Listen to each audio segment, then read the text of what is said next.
আল্লাহ তাআলা বলেন সেই দিন ভাই ভাইয়ের থেকে পলায়ন করবে। ওয়া উম্মিহি ওয়া আবিহি, পিতামাতার থেকে মানুষ পলায়ন করবে। ওয়া সাহিবাতিহি ওয়া বানি, স্ত্রী সন্তানদের থেকে মানুষ পলায়ন করবে। কেউ চাইবে না কোনো আপনজনের সাথে তার দেখা হয়ে যাক, প্রত্যেকেই নিজের চিন্তায় বিভোর থাকবে। শুধু তাই না, মানুষেরা আল্লাহর কাছে বলবে, আল্লাহ আপনি সব মানুষকে জাহান্নামে দিয়ে হলেও আমাকে জান্নাতে দিয়ে দেন। বলেন তো ওই দিন আমার বাপ আমাকে চিনবে? মা আমাকে চিনবে? যেই মা দুনিয়াতে কত মোহাব্বত করে ভালোবাসে, ওই মাও সেই দিন আমাকে আপনাকে চিনবে না। ওই দিন সবাই নফসি নফসি করবে, চিন্তিত থাকবে নিজের জন্য। ওই দিন আমার আপনার নবীও চিন্তিত থাকবেন, তবে নিজের জন্য নয়, বরং তার উম্মতের জন্য। যেই দিন সবাই বলবে জাহান্নামে সবাইরে দিয়া আমারে জান্নাতে দেন আল্লাহ, ওই কঠিন মুসিবতের দিন আমার আপনার নবী উম্মতের চিন্তায় পেরেশান থাকবেন। নবী একবার দৌড়ে চলে যাবেন হাউজে কাউসারের কাছে, না জানি তার কোন উম্মত পানি পানে মাহরুম হয়ে যায়। আর একবার দৌড়ে চলে যাবেন নবী মিজানের কাছে, না জানি কোন উম্মত ওজনের সময় ধরা পড়ে যায়। আবার নবীজি দৌড়ে চলে যাবেন পুলসিরাতের কাছে, না জানি কোন উম্মত পুল পাড়ি দিতে ব্যর্থ হয়ে যায়। আবার নবীজি চলে যাবেন জাহান্নামের কাছে, না জানি কোন উম্মতকে জাহান্নামে দিয়ে দেওয়া হয়। আবার যখন উম্মতের জন্য সুপারিশের দরকার, আল্লাহর কাছে এসে সুপারিশ করবে। হিসাব নিকাশ সব শেষ, সব মানুষ সব নবী জান্নাত অভিমুখে রওনা হয়ে যাবে। জান্নাতের দোরগোড়ায় পৌঁছায়া যাবে। জান্নাতের দরজা বন্ধ, খোলা হবে না।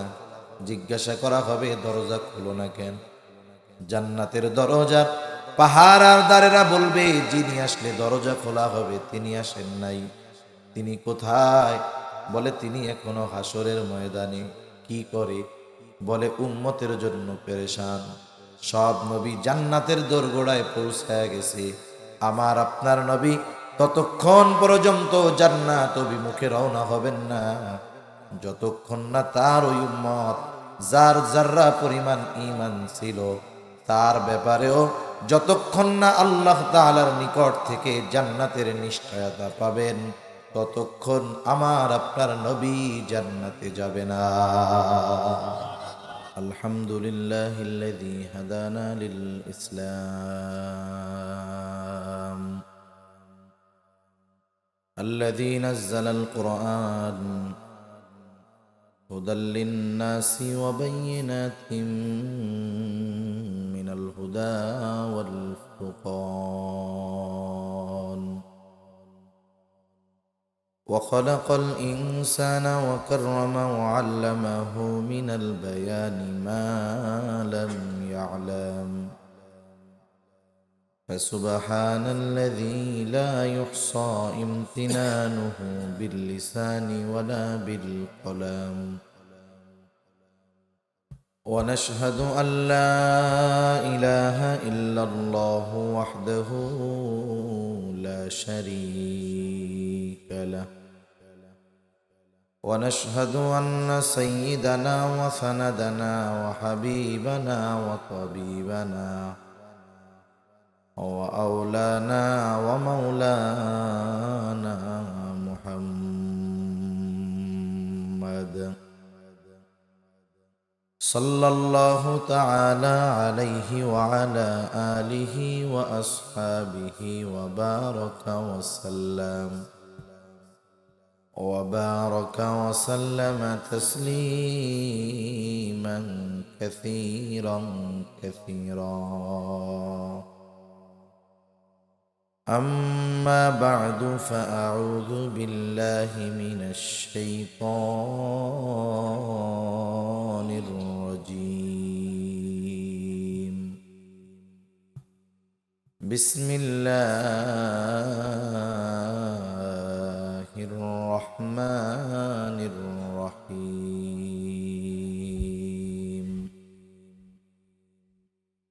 لقد جاءكم رسول من أنفسكم عزيز عليه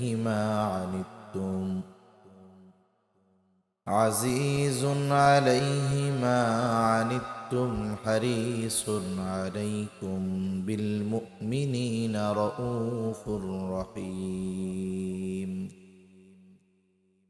وقال رسول الله صلى الله عليه وسلم: لا يؤمن أحدكم حتى أكون أحب إليه من والده وولده والناس أجمعين، أو كما قال النبي صلى الله عليه وسلم. صدق الله العلي العظيم وصدق رسوله النبي الكريم، ونحن على ذلك من الشاهدين والشاكرين، والحمد لله رب العالمين. سبحانك لا علم لنا إلا ما علمتنا إنك أنت العليم الحكيم. اللهم صل على محمد وعلى آل محمد كما صليت على إبراهيم وعلى آل إبراهيم إنك حميد مجيد.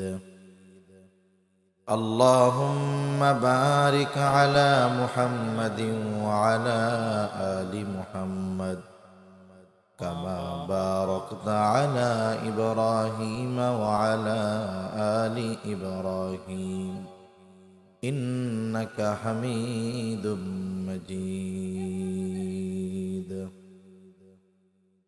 محمد نے آकर कुफर को मिटाया,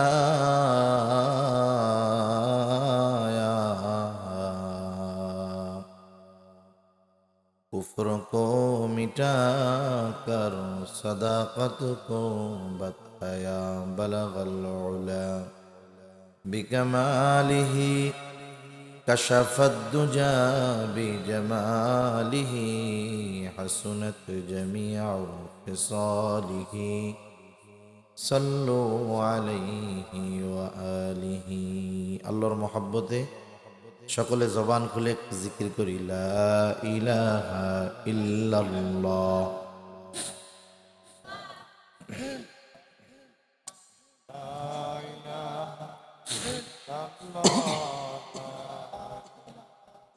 ইল্লাল্লাহ লা ইলাহা ইল্লাল্লাহ লা ইলাহা।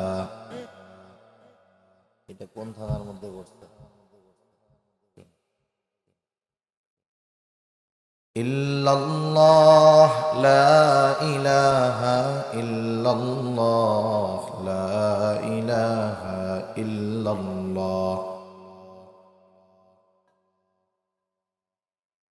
লা ইলাহা ইল্লাল্লাহ মুহাম্মাদুর রাসূলুল্লাহ সাল্লাল্লাহু আলাইহি ওয়াসাল্লাম।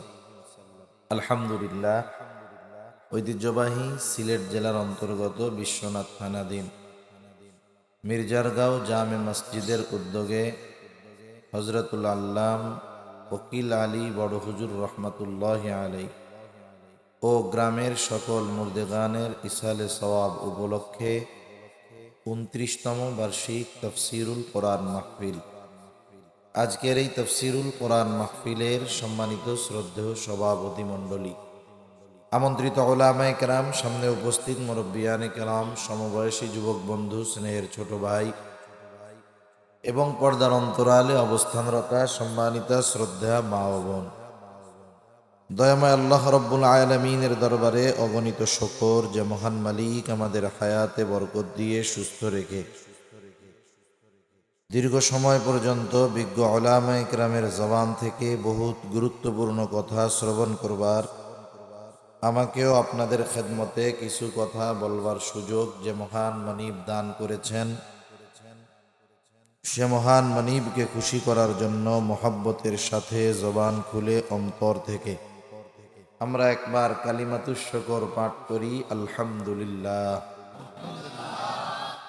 অগণিত দুরুদ ও সালাম সৈয়দুল আম্বিয়া, আশরাফুল আম্বিয়া, খাতামুল আম্বিয়া, ইমামুল মুরসালিন, রহমাতুল লিল আলামিন, মুহাম্মাদুর রাসূলুল্লাহ সাল্লাল্লাহু আলাইহি ওয়াসাল্লামের উপর আল্লাহ সুবহানাহু ওয়া তাআলা এ দুনিয়াতে আমাদেরকে অনেক অনুগ্রহ, দয়া, নিয়ামত আল্লাহ তাআলা দান করেছেন। আল্লাহ তাআলার করুণা আছে, আল্লাহ তাআলার অনুগ্রহ আছে বিধায় আমরা বেঁচে আছি, ঠিক কিনা বলেন? আল্লাহ তাআলার দয়া মায়া আছে বিধায় এখনো দুনিয়ার মধ্যে সুস্থ আছি। আল্লাহ সুবহানাহু ওয়া তাআলা যদি আমাদের প্রতি করুণা প্রদর্শন না করতেন তাহলে এ দুনিয়াতে আমাদের টিকে থাকা অসম্ভব ছিল, সম্ভব ছিলই না। ইকো বাদ দেন, ইকো লাগবে না, শুরুতে যা ছিল তাই থাক। তাহলে আল্লাহ তাআলার করুণা যদি আমাদের উপরে না থাকতো আমরা এ দুনিয়াতে বেঁচে থাকতে পারতাম না। আল্লাহ তাআলার অজস্র অগণিত নিয়ামত আমাদের প্রতি আছে। কত করুণা নিয়ামত আল্লাহ তাআলা আমাদের জন্য করেছেন, এর হিসাব দুনিয়ার কেউ আমরা করতে পারবো না। আল্লাহ সুবহানাহু ওয়া তাআলার বিশেষ অনুগ্রহগুলোর মধ্য থেকে অন্যতম এক অনুগ্রহ দয়া, যে আল্লাহ তাআলা আমাদেরকে আখেরি জামানার পয়গম্বর মুহাম্মাদুর রাসূলুল্লাহ সাল্লাল্লাহু আলাইহি ওয়াসাল্লামের উম্মত বানিয়েছেন। হালকা রিভার্ব দেন, আর কিছু না, ইকো দিবেন, হালকা রিভার্ব। আল্লাহ তাআলা রাসূলুল্লাহ সাল্লাল্লাহু আলাইহি ওয়াসাল্লামকে মুমিনদের জন্য অনুগ্রহ হিসাবে ঘোষণা করছেন। আল্লাহ তাআলা বলেন, লাকাদ মান্নাল্লাহু আলাল মুমিনিনা ইয বা'আসা ফীহিম রাসূলাম মিন আনফুসিহিম। আল্লাহ তাআলা বলেন, লাকাদ মান্নাল্লাহু আলাল মুমিনিন, মুমিনদের উপরে আল্লাহ তাআলার অনুগ্রহ। ইয বা'আসা ফীহিম রাসূলাম মিন আনফুসিহিম, যে তিনি তাদের মধ্য থেকে তাদের জন্য একজন রাসূল প্রেরণ করেছে। তাহলে রাসূলুল্লাহ সাল্লাল্লাহু আলাইহি ওয়াসাল্লামকে আল্লাহ তাআলা মুমিনদের জন্য বিশেষ অনুগ্রহ হিসাবে ঘোষণা করেছেন। রাসূল আকরাম সাল্লাল্লাহু আলাইহি ওয়াসাল্লাম শুধু যে মুমিনদের জন্য অনুগ্রহ তা নয়, বরং নবীজি সাল্লাল্লাহু আলাইহি ওয়াসাল্লাম হলেন গোটা সৃষ্টি জগতের জন্য রহমত। গোটা সৃষ্টি জগতের জন্য তিনি হলেন রহমত। আমরা যখন নামাজ পড়ি, নামাজের মধ্যে ইমামের পেছনে যখন পড়ি, ইমামের কেরাত, মুসল্লির কেরাত, যখন একা পড়ি নামাজ, তখন নিজে পড়ি সূরা ফাতিহা। মূল কথা হলো সূরা ফাতিহা নামাজের মধ্যে লাগে, একাকি পড়া হোক আর জামাতে পড়া হোক, লাগে কি লাগে না? সূরা ফাতিহার শুরুতেই আমরা বলি আলহামদুলিল্লাহি রাব্বিল আলামিন। আমরা বলি সকল প্রশংসা আল্লাহর জন্য। কে আল্লাহ? বলে রব্বুল আলামিন, তিনি হলেন জগৎ সমূহের প্রতিপালক। আল্লাহ তাআলা হলেন জগৎ সমূহের রব, জগৎ সমূহের প্রতিপালক। আলম এক বচন, আলামিন শব্দটা হলো বহু বচন। তার মানে জগৎ যে একটা এমনটা নয়, বরং প্রথম আকাশের নিচে অগণিত জগৎ যিনি সৃষ্টি করে রেখেছেন তিনি কে?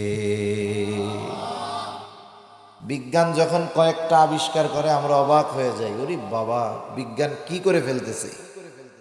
অথচ বিজ্ঞান আবিষ্কার করার আগেই আল্লাহ তাআলা বলে দিয়েছেন যে জগৎ একটা নয় বরং অনেক অনেক, সব জগতের প্রতিপালক রব কে বলেন? আমার আপনার সেই রব আল্লাহ আমার আপনার নবীজির ব্যাপারে ঘোষণা করেন, ওয়ামা আরসালনাকা ইল্লা রাহমাতাল লিল আলামিন। আল্লাহ তাআলা বলেন, হাবিব আমি আপনাকে জগৎ সমূহের জন্য রহমত হিসাবে প্রেরণ করেছি। তাহলে হলেন রব্বুল আলামিন হলেন আল্লাহ, আর রহমাতুল লিল আলামিন হলেন মুহাম্মাদুর রাসূলুল্লাহ। এই জন্য বলেন তো, সৃষ্টি জগতের এমন একটু জায়গা আছে নাকি যেই জায়গার রব আল্লাহ নয়? আছে এমন কোন জায়গা? সৃষ্টি জগতের এমন কোন জায়গা নাই যেই জায়গার রব আল্লাহ নয়। আবার সৃষ্টি জগতের এমন কোন জায়গা নাই যেই জায়গার রহমত মুহাম্মাদুর রাসূলুল্লাহ নয়। আল্লাহ যেই জায়গার রব, আমার আপনার নবী সেই জায়গার জন্যই রহমত। সুবহানাল্লাহ বলেন। এজন্য আল্লাহ তাআলা আমার আপনার নবীজির নবুয়াত, আমার আপনার নবীজির রহমতের বিস্তার কত দূর পৌঁছায়া দিয়েছে। যেখানেই রব আল্লাহ সেখানেই রহমত হলেন মুহাম্মাদুর রাসূলুল্লাহ। এই জন্য কবি কত সুন্দর কথা বলে, রবুবিয়ত खुदा की है जहाँ तक, नबुवती मुस्तफा की है वहाँ तक। তাহলে আমার আপনার নবী হলেন গোটা সৃষ্টি জগতের জন্য রহমত। এই আয়াতের ব্যাখ্যায় ইমাম তাবারি রহমাতুল্লাহি আলাইহি বলেন, নবীজি কাফেরদের জন্য রহমত। নবীজি রহমাতুল লিল আলামিন হওয়ার কারণে এই উপকার শুধু যে মুমিনরা লাভ করে তা নয়, কাফেররাও লাভ করে। আল্লাহর নবী সাল্লাল্লাহু আলাইহি ওয়াসাল্লাম আল্লাহ তাআলার কাছে বিশেষ কিছু দোয়া করে গেছে। এর মধ্যে অন্যতম একটি দোয়া হলো, আল্লাহ আমার উম্মতের অবাধ্যতার কারণে, পাপের কারণে অতীতের উম্মতদের মতো আপনি আমার উম্মতকে সমূলে ধ্বংস করে দিবেন না। পৃথিবীতে যত মানুষ আছে, যত মানুষ আসবে, আমার আপনার নবীজির পর থেকে মোমেন হোক আর কাফের হোক, সকলেই নবীজির উম্মত, ঠিক না? ধরেন 700 কোটি মানুষ এখন দুনিয়ায় আছে, 200 কোটি মুসলমান, 500 কোটি অমুসলিম। কি পরিমাণ জুলুম, নির্যাতন, অত্যাচার অমুসলিমরা মুসলমানদের উপরে করতেছে, আর কি পরিমাণ পাপ মুসলমান ঘরের সন্তান হয়ে করতেছে। এরপরেও আল্লাহ তাআলা ওই পাপাচারের কারণে সমূলে ধ্বংস করে না, মাঝে মধ্যে একটু নড়াচড়া দিয়ে সতর্ক করে দেয়, ঠিক কিনা বলেন? না হলে আমাদের সমাজে, আমাদের দেশে, গোটা দুনিয়ায় এমন কিছু পাপাচার বিস্তার লাভ করতেছে, এটা যদি অন্য নবীর সময় হইতো, আমার দিল বলে আল্লাহ গজব দিয়ে ওদেরকে সমূলে নিশ্চিহ্ন করে দিত। এই যে ফিলিস্তিনের মাজলুম মুসলমানদের উপরে কত জুলুম অত্যাচার, আল্লাহ তাআলা সমূলে ধ্বংস করে দেয় না, সুযোগ দিছে। এটা নবীজির বরকতে, ঠিক কিনা বলেন? বড় বড় কাফেররাও নবীজির কারণে বেঁচে গেছে। আবু জেহেলরে চিনেন আপনারা? চিনেননি? আরে কিছু মানুষ আছে এইগুলোরে দেখা লাগে না, নাম শুনলেই চেনা যায়। আর নামটা শুনলে কি মন চায় কোন তো? আবু জেহেলরে পাইলে কি করতেন? দাওয়াত দিয়া খাওয়াইতেন। মেহমান সৌদি আরব থেকে আইছে, দাওয়াত দিয়া খাওয়াই। কি করতেন? আবু জেহেল একদিন নবীজির সামনে আইসা আল্লাহ তাআলার কাছে দোয়া করতেছে। মক্কার এই মানুষগুলো যদিও মুশরিক ছিল, কিন্তু আল্লাহ তাআলাকে তারা বিশ্বাস করত, স্রষ্টা হিসাবে আল্লাহ তাআলাকে মানত, আমার কথা না। আল্লাহ তাআলাই বলেন, ওয়ালা ইন সাআলতাহুম মান খালাকাস সামাওয়াতি ওয়াল আরদ, আপনি যদি মক্কার মুশরিকদেরকে জিজ্ঞাসা করেন, মান খালাকাস সামাওয়াতি ওয়াল আরদ, আল্লাহ তাআলা বলেন তারা আপনার এই প্রশ্নের জবাবে কি বলবে? আল্লাহ তাআলা বলেন লা ইয়াকুলুন্নাল্লাহ, আপনার এই প্রশ্নের জবাবে তারা বলবে আসমান জমিনের স্রষ্টা হলেন আল্লাহ। দুইটা তাকিদ যোগ করে আল্লাহ তাআলা বলেছেন অবশ্যই অবশ্যই তারা বলবে আসমান জমিনের স্রষ্টা আল্লাহ। শুধু তাই না, আপনি যদি তাদেরকে জিজ্ঞাসা করেন মান নাজ্জালা মিনাস সামাই মাআ ফাআহইয়া বিহিল আরদা বা'দা মাউতিহা, কে আসমান হতে পানি বর্ষণ করে, কে বৃষ্টি দেয়, ওই আসমানের বর্ষিত পানির দ্বারা কে মৃত জমিনকে পুনরায় পুনরুজ্জীবিত করে তোলে, রোদে ফেটে চৌচির হয়ে যাওয়া ফসল উৎপাদনের অনুপযুক্ত ওই শক্ত জমিনটাকে আসমানি পানির দ্বারা কে ফসল উৎপাদনের উপযুক্ত করে তোলে। ওরা ওদের দেব দেবীদের কথা বলবে না, লাত মানাত উজ্জার কথা বলবে না, লা ইয়াকুলুন্নাল্লাহ, অবশ্যই অবশ্যই তারা বলবে এইগুলো যিনি করেন তিনি কে? আল্লাহই বৃষ্টি দেয়, আল্লাহ তাআলাই জমিনের মধ্যে ফসল উৎপাদনের ব্যবস্থা করে। আল্লাহ তাআলা আর এক জায়গায় বলেন ওয়ালা ইন সাআলতাহুম মান খালাকাহুম লা ইয়াকুলুন্নাল্লাহ, আপনি যদি তাদেরকে জিজ্ঞাসা করেন তাদের স্রষ্টাকে, কে তাদেরকে বানিয়েছে, ওরা নাস্তিকদের মতো বলবে না এমনিই আমরা হয়ে গেছি, আমাদের দেব দেবী আমাদের বানাইছে, এটাও বলবে না। ওরা ওদের সৃষ্টির ব্যাপারে জিজ্ঞাসা করলেও বলবে লা ইয়াকুলুন্নাল্লাহ, অবশ্যই অবশ্যই আমাদের স্রষ্টা হলেন আল্লাহ। তাহলে আল্লাহ তাআলাকে মক্কার মুশরিকরা বিশ্বাস করত, আল্লাহর অস্তিত্বে বিশ্বাসী ছিল, কিন্তু আল্লাহ তাআলার সাথে এমন কিছু শিরক তারা করত যেই শিরকের কারণে এই বিশ্বাসের কোনো মূল্য নাই, বেঈমান হয়ে গেছে। আবু জেহেল নবীজির সামনে আল্লাহ তাআলার কাছে দোয়া করতেছে, বলে আল্লাহ, নবীকে শোনায় শোনায় বলতেছে আর কি, আল্লাহ আপনি যদি সত্যই এই কোরআন নাজিল করে থাকেন তাহলে আমাদের উপরে পাথর বর্ষণ করেন, অথবা যন্ত্রণাদায়ক শাস্তি আমাদেরকে আপনি দেন। নবীজিরে শোনায় শোনায় বলতেছে, আল্লাহ তাআলার কাছে দোয়া করতেছে। আরে আবু জেহেলের দোয়াও আল্লাহ তাআলা কবুল করেছে। নবীজি বলেন বদরের যুদ্ধের দিন সকাল বেলায় আবু জেহেল আল্লাহ তাআলার কাছে দোয়া করে। আবু জেহেল আল্লাহ তাআলার কাছে বলে, আল্লাহ আপনি যদি আজকে যুদ্ধে যারা হকের উপরে আছে আপনি তাদেরকে বিজয় দান করেন। বদরের দিন সকাল বেলায় আবু জেহেল দোয়া করতেছে যে আল্লাহ আজকে যারা হকের উপরে আছে আপনি তাদেরকে বিজয় দান করেন। নবীজি বলেন আল্লাহ তাআলা আবু জেহেলের দোয়া কবুল করেছে। বদরের দিন যারা হকের উপরে ছিল, সত্যের উপরে ছিল, আল্লাহ তাআলা তাদেরকেই বিজয় দান করেছে।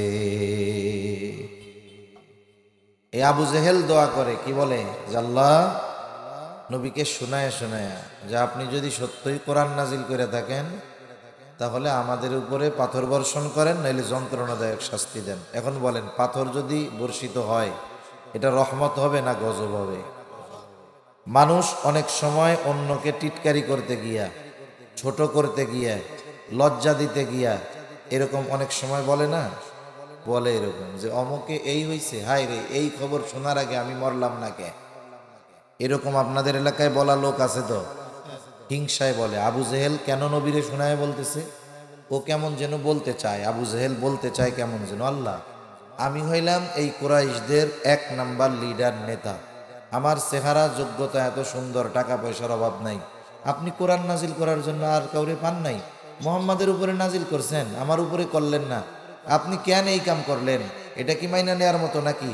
এই দৃশ্য দেখার আগে আমাকে উপরে পাথর ফেলাইয়া আযাব দিয়া মারলেন না কেন? আমরা মানুষ অনেক সময় অপরকে ছোট করার জন্য বলি। মনে করেন একজন মানুষ, গরিব মানুষ, তার ছেলেটা বড় উচ্চ শিক্ষিত হয়েছে, ভালো টাকা পয়সাওয়ালা বা বড় নাম করা ব্যক্তি হয়ে গেছে। এখন মানুষ সে বলা বলি করে যে দেখ অমুক চাচার ছেলেটা অনেক বড় অফিসার হয়ে গেছে। এখন বলেন তো, একটা মানুষের যদি উন্নতি হয়, ওই মানুষের উন্নতিতে সবাই খুশি হয় নাকি কারো কারো হিংসাও হয়? এখন যে খুশি হয়েছে ও বলতেছে যে অমুক চাচার কষ্ট দূর হয়ে গেছে, ছেলেটা অফিসার হয়ে গেছে। এখন পাশে আর একজন, সে শুই না, তার হিংসা লাগতেছে।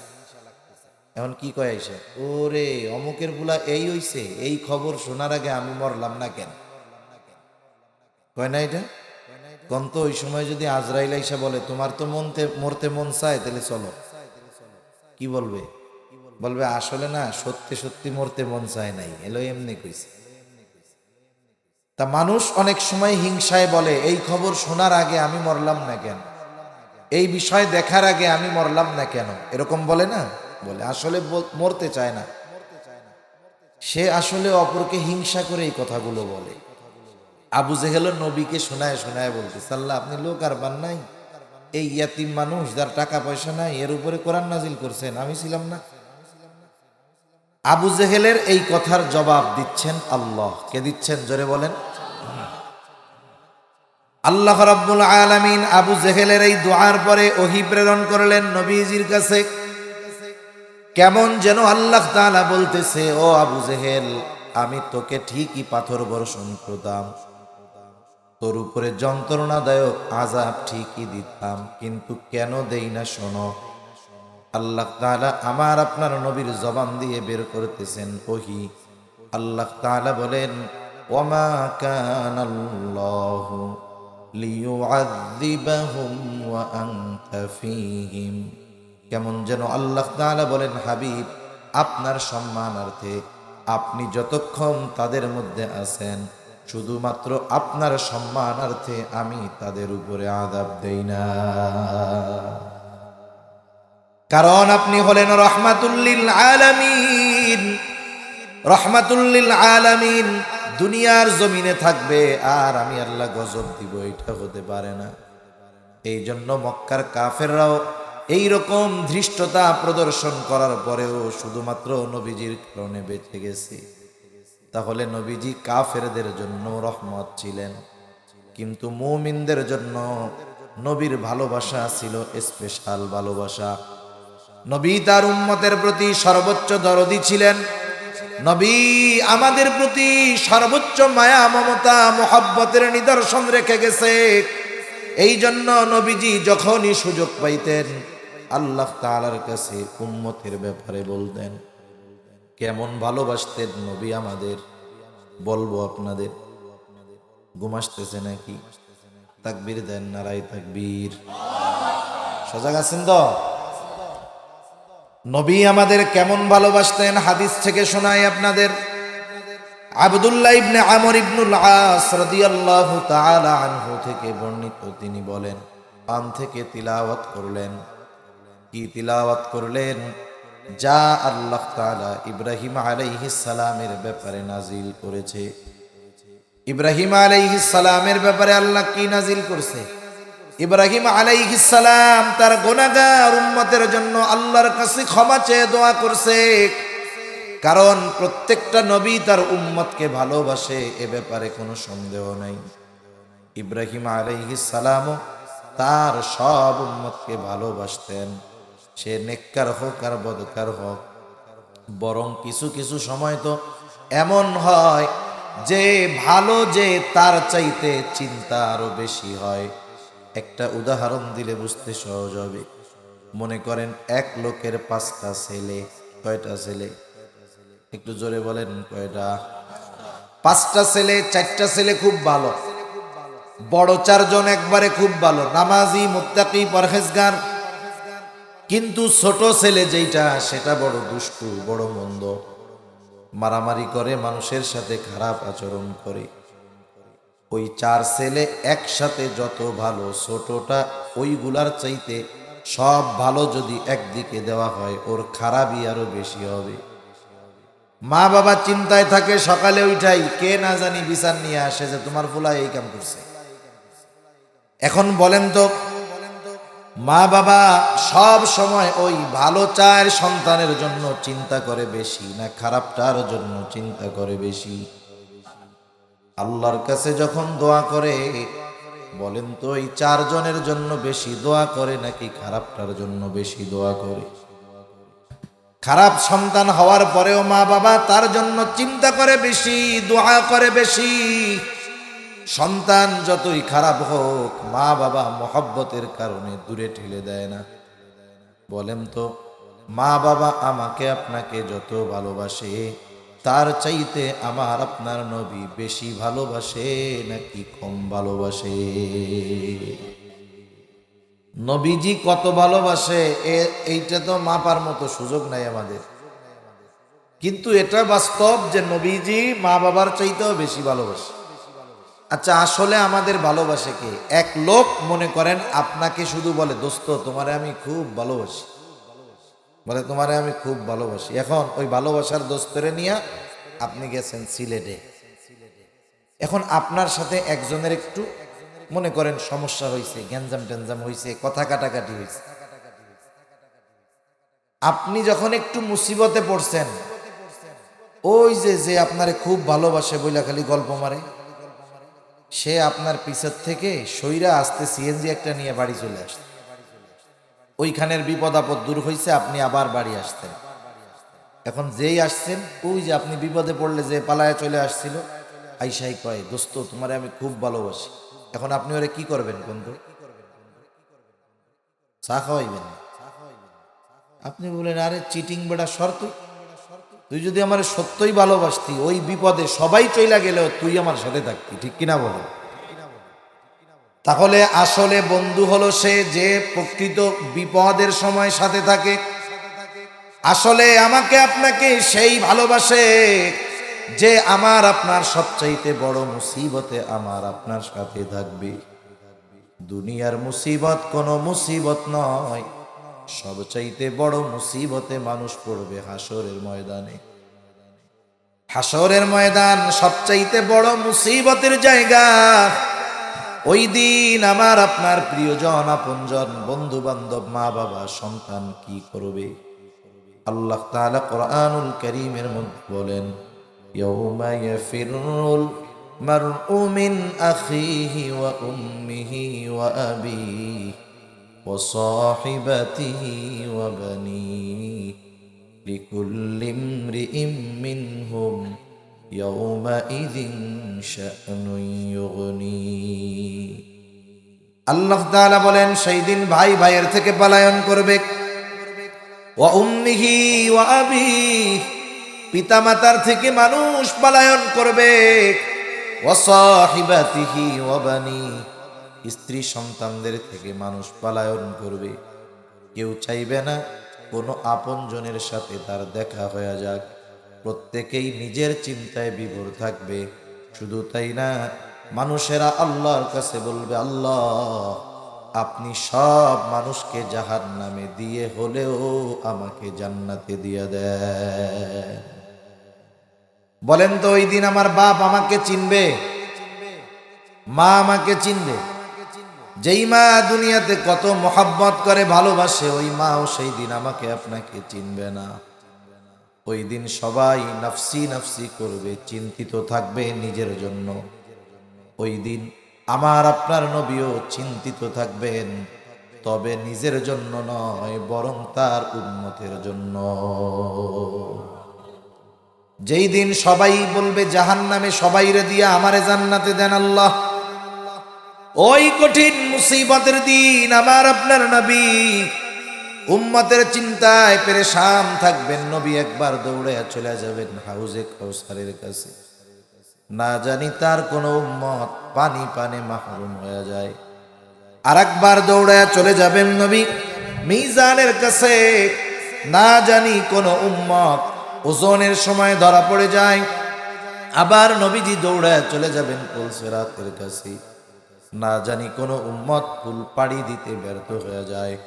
আবার নবীজি চলে যাবেন জাহান্নামের কাছে, না জানি কোন উম্মতকে জাহান্নামে দিয়ে দেওয়া হয়।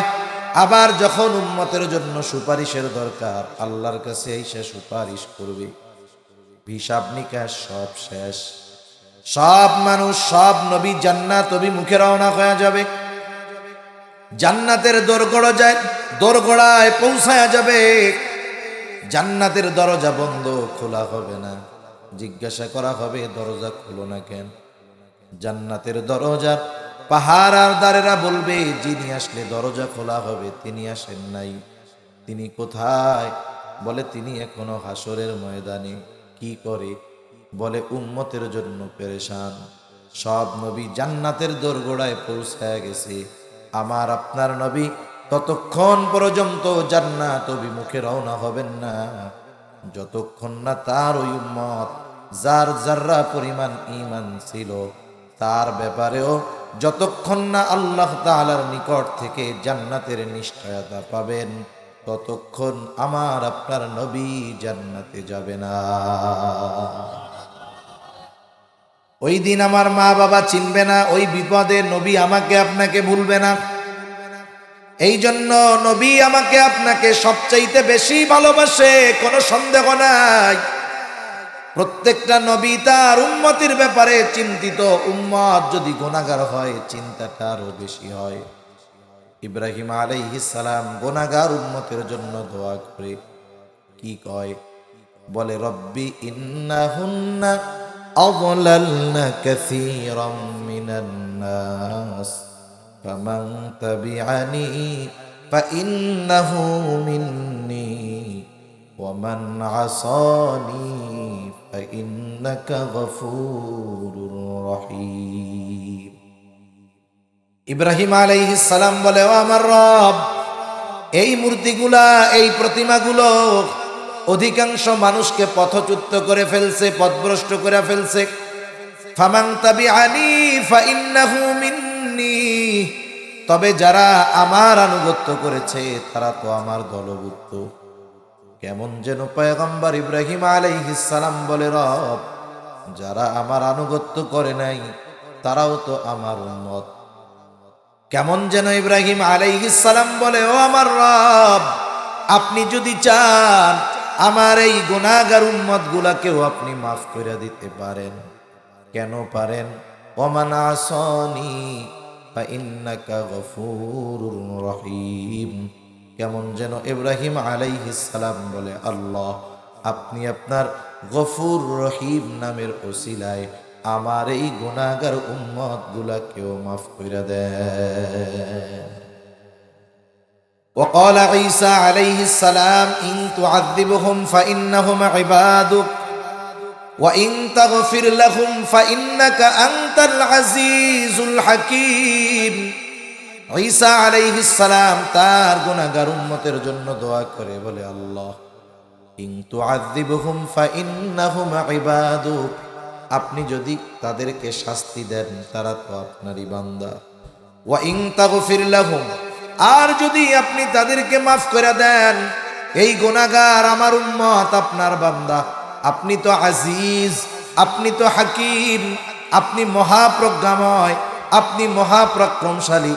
আপনি যদি আমার এই গুনাহগার উম্মত আপনার বান্দাদের মাফ করে দেন, কেউ আপনার কাছে আর্গুমেন্ট পেশ করবে না, জবাবদিহিতা চাইবে না, কারণ আপনি আজিজ, আপনি হাকিম।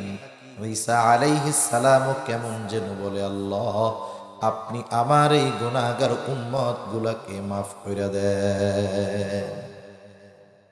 দুই নবী তার গুনাহগার উম্মতের জন্য ক্ষমা চাইয়া দোয়া করছে। কার কাছে? আরো জোরে বলেন, কার কাছে? অনেক সময় এমন হয় একটা কাজ আমরা করব কিন্তু মনে নাই, ওই কাজ যখন আরেকজনরে করতে দেখি মনে পড়ে কি পড়ে না। অনেক সময় ছোট বাচ্চার কিছু মনে নাই, আরেকজনরে দেখতেছে চকলেট খাইতেছে, এবার আব্বার সাথে ঝুলে পড়ে, আব্বারে বলে, আমারও একটা চকলেট কিনে দাও। এলে কান্নাকাটি শুরু করে দেয় না? কান্নাকাটি শুরু করে দেয়। নবীজি এইবার দুই নবী যখন দোয়া করছে আল্লাহর কাছে তার উম্মতের ব্যাপারে, আমার আপনার নবীর অন্তরে তার উম্মতের মুহাব্বতের জোশ উঠে গেছে। নবীজি এইবার আল্লাহ তাআলার কাছে তার উম্মতের জন্য দোয়া করে নবীজি কি করলেন? ফারাফা ইয়াদাইহি ওয়া ক্বালা আল্লাহুম্মা উম্মতি উম্মতি ওয়া বাকা।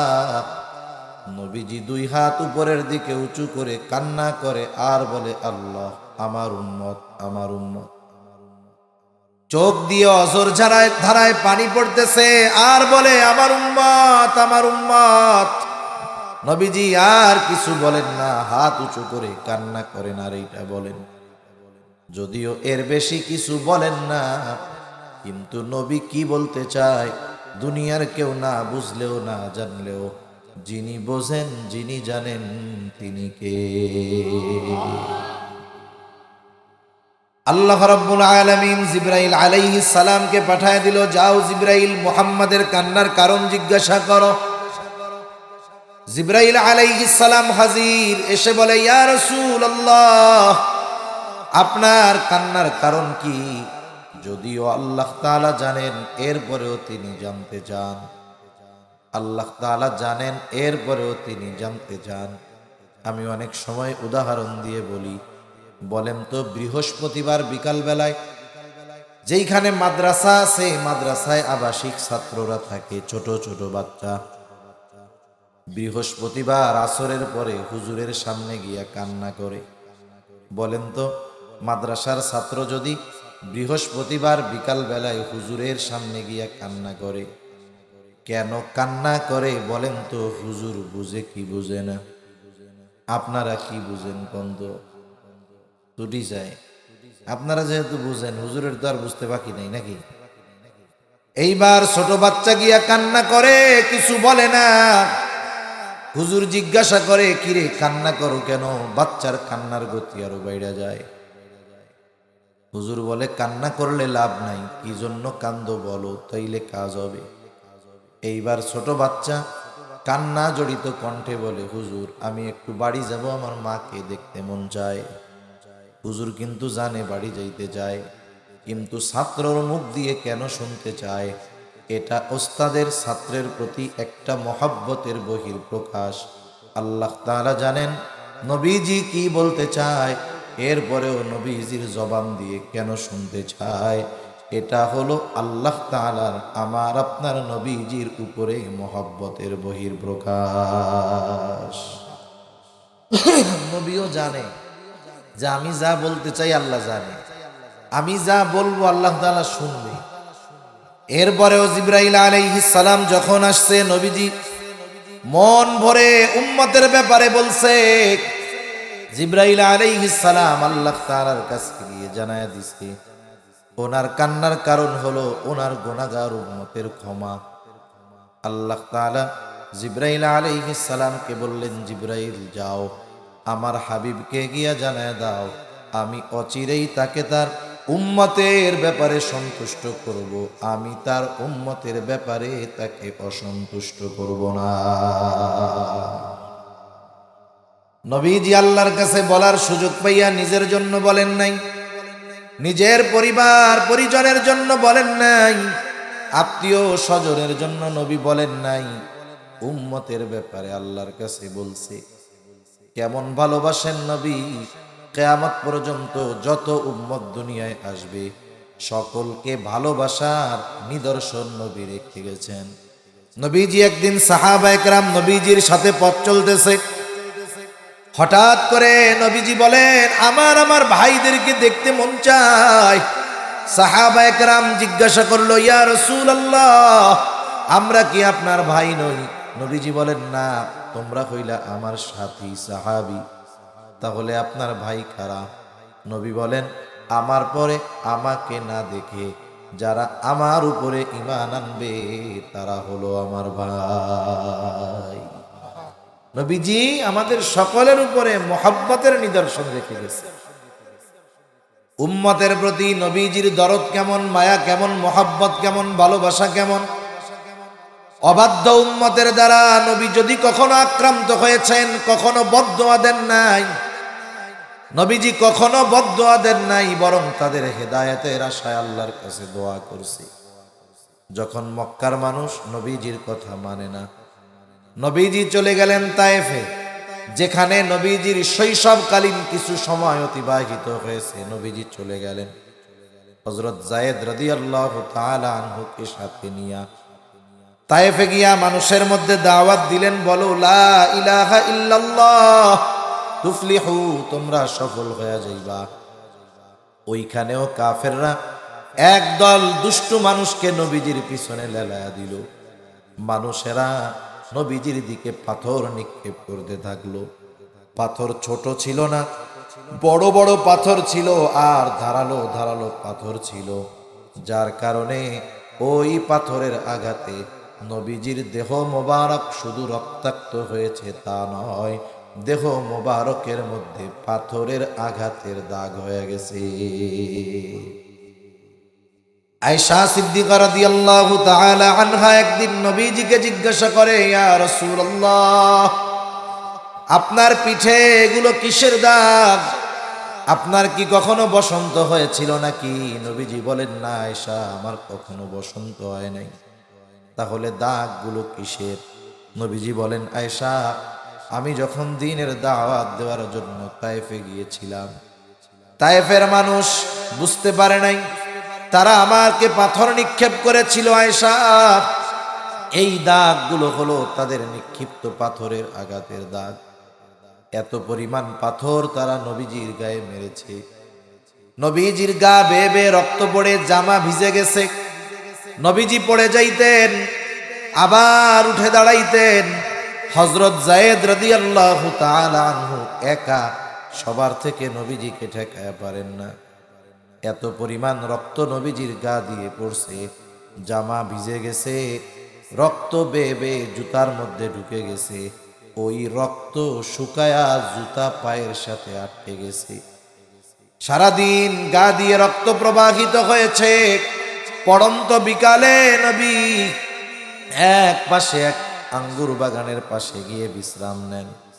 সারাদিন নবীর সাথে এরা কেমন আচরণ করেছে বলেন তো? আল্লাহ তাআলা দেখেছেন কি দেখেন নাই? আল্লাহ তাআলা সব দেখছেন। নবীজি যখন বিশ্রাম নিচ্ছে, জিবরাইল আলাইহিস সালাতু ওয়াস সালাম হাজির, এসে বলে, ইয়া রাসূলুল্লাহ, এই সম্প্রদায় আপনার সাথে কেমন আচরণ করেছে আপনার মালিক দেখছে। আজকে আমি একা আসি নাই, আমার সাথে নতুন একজন ফেরেশতা পাঠানো হয়েছে, যে ইতিপূর্বে আপনার কাছে কখনো আসে নাই। নবীজি বলেন, ওই নতুন ফেরেশতা আমাকে আইসা প্রথমে সালাম দিল। সালাম বিনিময়ের পর বলতেছে, ইয়া রাসূলুল্লাহ, এই কওম আপনার সাথে কেমন আচরণ করেছে আপনার মালিক দেখছে। আল্লাহ তাআলা আমাকে আপনার আদেশ পালনের জন্য পাঠিয়েছে। ইয়া রাসূলুল্লাহ, আপনি যদি আমাকে নির্দেশ দেন, দুই পাহাড় দিয়ে তায়েফবাসীকে এমন ভাবে পিষে দিব, এখানে যে একটা জনবসতি ছিল তার কোনো চিহ্ন থাকবে না। এদেরকে পিষে দেওয়া হবে তাদের এই অপরাধের কারণে। নবীজি আরাম করতেছিলেন। ফেরেশতার এই কথার পরে নবীজি উঠা বসলেন। কেমন যেন নবী বলেন, তুমি আমারে বলতেছো আমি নির্দেশ দেই, আর এদেরকে তুমি দুই পাহাড় দিয়ে পিষে শেষ করে দাও। তুমি তো এই কথা বলো, আর এদের ব্যাপারে আমি কি আশা পোষণ করি শোনো। নবীজি বললেন, বাল আরজু আইয়াখরুজাল্লাহু মিন আসলাবিহিম মান ইয়াবুদুল্লাহ ওয়াহদাহু ওয়া লা ইউশরিকু বিহি শাইআ। নবীজি বললেন, আমি তো এদের ব্যাপারে আল্লাহ তাআলার কাছে এই আশা পোষণ করি যে আল্লাহ তাআলা এদের মধ্য থেকে এমন এক প্রজন্ম বের করবে যারা এক আল্লাহর ইবাদত করবে, তার সাথে কারো শরীক করবে না। একটু চিন্তা করে দেখেন, আমরা যদি প্রতিশোধ নেওয়ার সুযোগ পাই হাত ছাড়া করি না, কিন্তু যাদের আঘাতে নবী রক্তাক্ত, প্রতিশোধ নেওয়ার সুযোগ থাকার পরেও নেন নাই, বরং আশা করেছেন এরা যদি ঈমান নাও আনে, এদের সন্তানেরা ঈমান আনবে।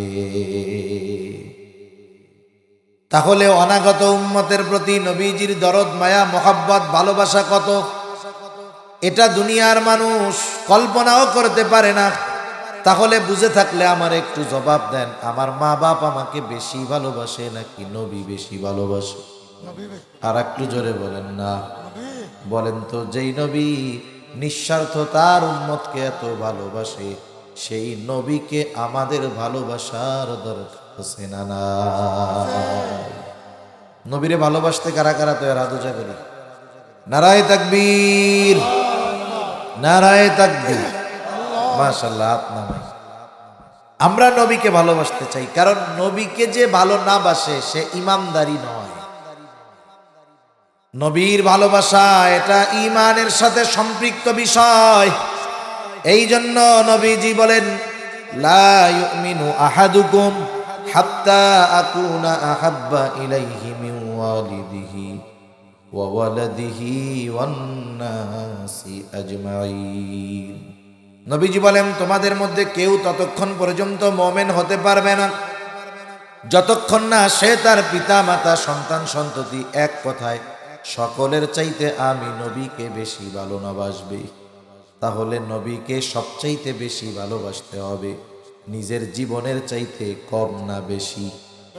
হযরত ওমর রাদিয়াল্লাহু তাআলা আনহু নবীজির সাথে পথ চলতেছে, হঠাৎ করে হযরত ওমর বলতেছে, ইয়া রাসূলুল্লাহ, আমি আপনাকে আমার জীবনের পরে সবচাইতে বেশি ভালোবাসি।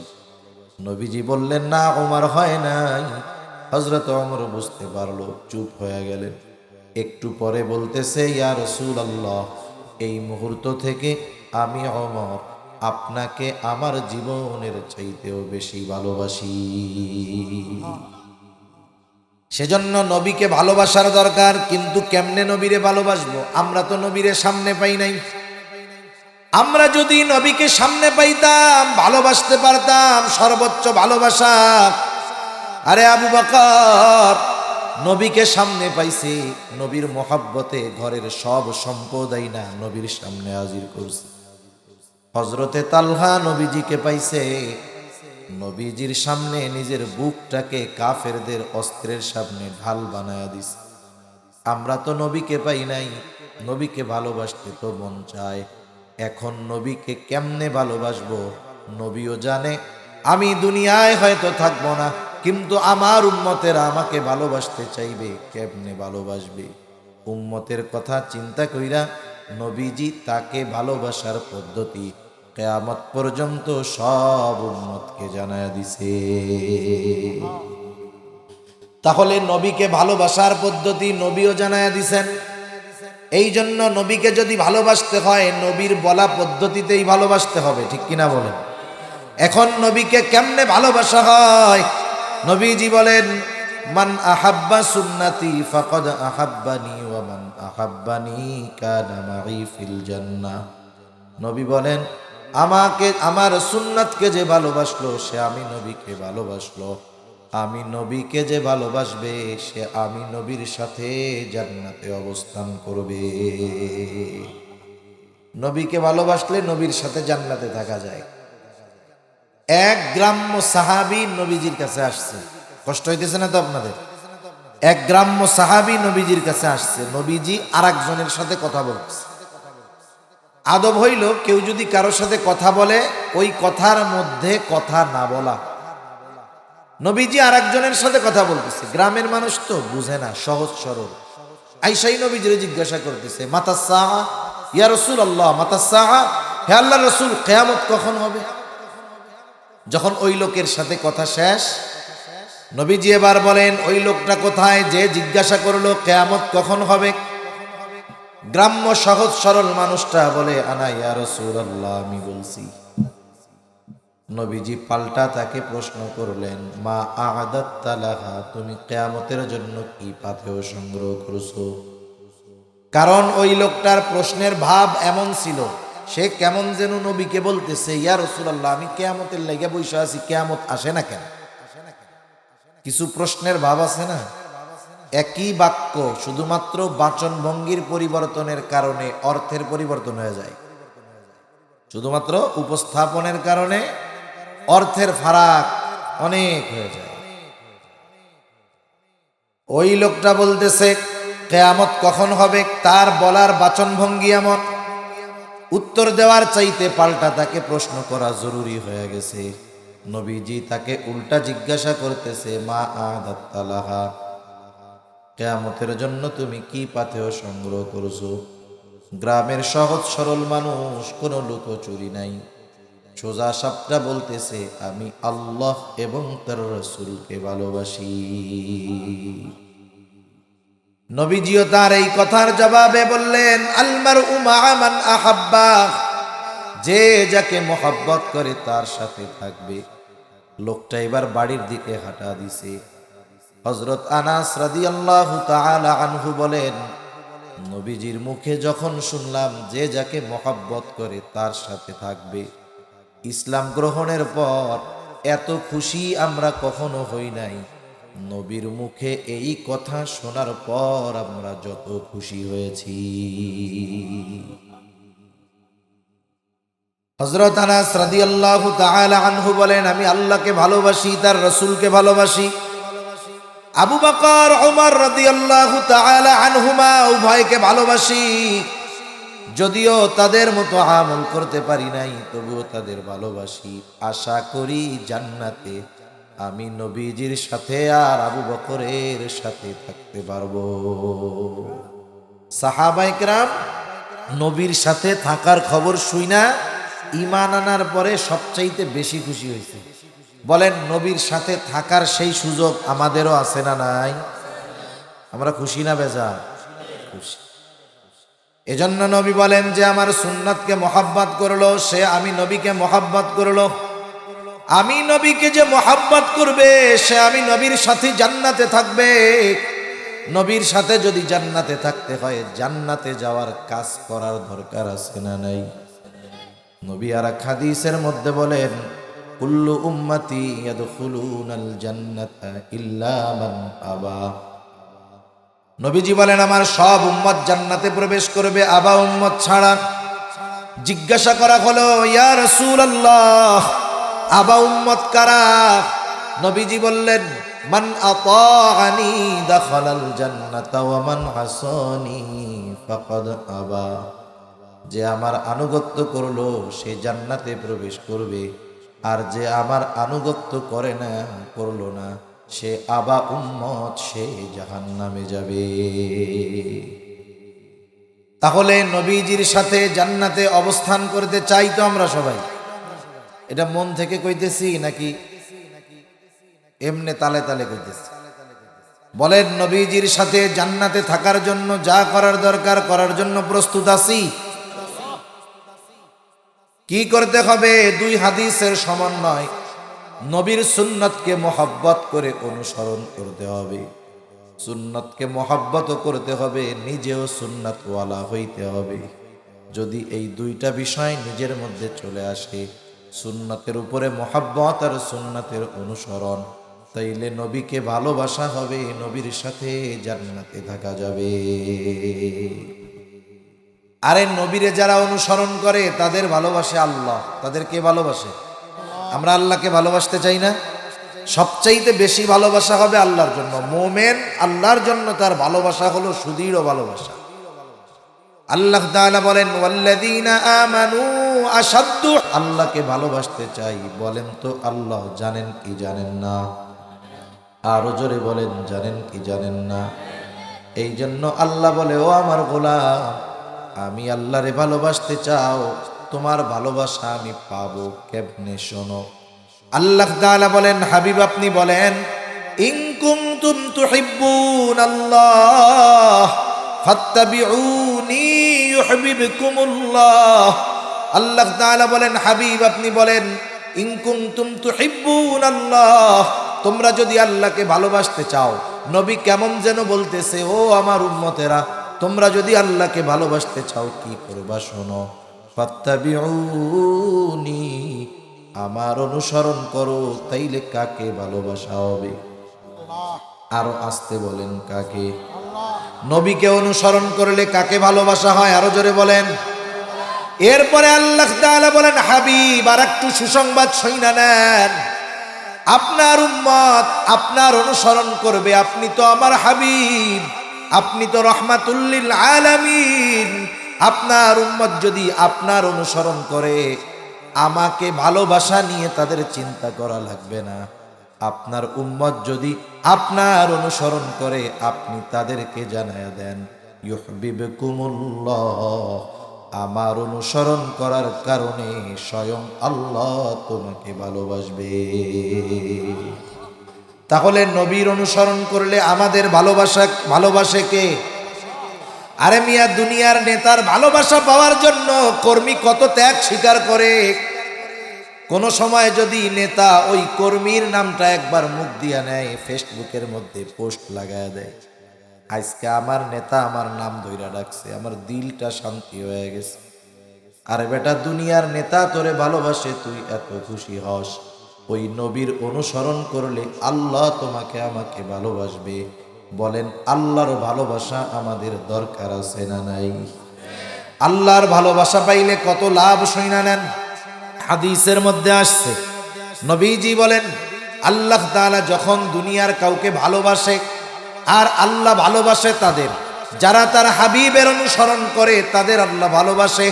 আল্লাহ তাআলা যখন কাউকে ভালোবাসে, নবী বলেন জিবরাইল আলাইহিস সালামকে ডাক দিয়ে আল্লাহ তাআলা বলে, জিবরাইল, দুনিয়ার অমুক বান্দারে আমি ভালোবাসি, তুমিও ভালোবাসো।